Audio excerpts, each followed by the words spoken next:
کہ یا ایھا الذین آمنوا اتقوا اللہ وابتغوا الیہ الوسیلہ وجاہدوا فی سبیلہ۔ وسیلہ کی 3 قسمیں ہیں، ایک ہے جائز، ایک ہے بدعی اور ایک ہے شرکی۔ ایک جائز وسیلہ ہے اور ایک بدعی اور ایک شرکی۔ جائز وسیلہ کیا ہے؟ اللہ تبارک و تعالیٰ کے اسماء حسنی کا وسیلہ، جیسے دعائے کرب میں ہے کہ کسی آدمی کو اگر کوئی تکلیف ہو تو یہ دعا پڑھے، کیا؟ اللہم انی عبدک ابن عبدک ابن امتک ناصیتی بیدک ماضٍ فی حکمک عدل فی قضاؤک اسألک بکل اسم هو لک سمیت به نفسک او انزلتہ فی کتابک او علمتہ احدا من خلقک او استاثرت به فی علم الغیب عندک ان تجعل القرآن ربیع قلبی ونور صدری وجلاء حزنی وذہاب ہمی وغمی۔ یہ حدیث۔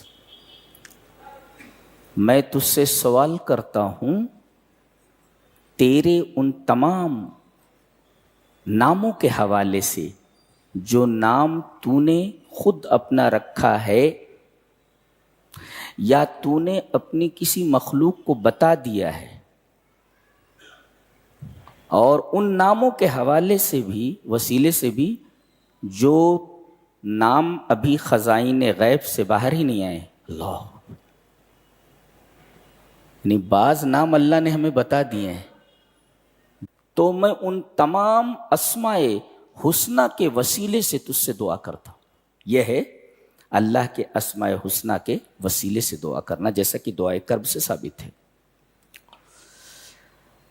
اور جائز وسیلے میں ایک وسیلہ ہے دعاء الرجل الحی الصالح، نیک زندہ آدمی کی دعا کے وسیلے سے۔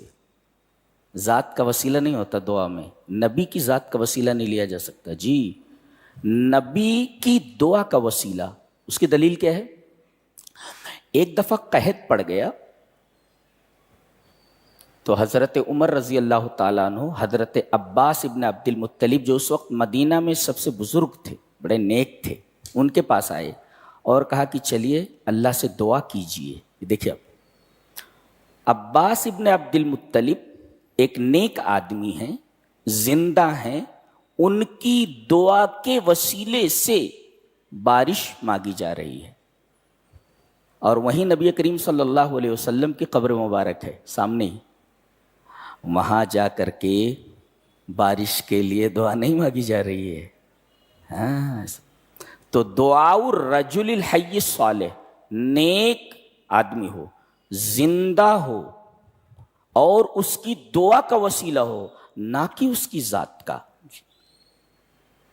اور تیسرے، اپنے کسی نیک عمل کا وسیلہ، جیسا کہ حدیث غار میں ہے کہ 3 آدمی بارش سے بچنے کے لیے ایک غار میں گھس گئے، ایک چٹان پھسل کر غار کے دروازے پر آ کر رک جاتی ہے، ان کی قبر بن گئی، وہ باہر نہیں نکل پا رہے تھے۔ تو تینوں نے یہ طے کیا کہ اپنی اپنی زندگی کے کسی نیک عمل کو سامنے رکھ کر کے اس کے حوالے سے، اس کے وسیلے سے دعا مانگی جائے۔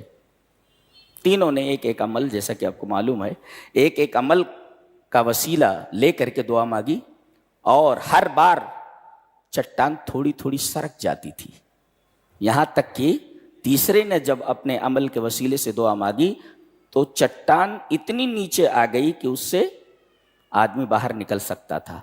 تو ایک اللہ کے اسماء حسنی کے وسیلے سے، کسی زندہ نیک آدمی کی دعا کے وسیلے سے، اور اپنے کسی نیک عمل کے وسیلے سے دعا مانگے۔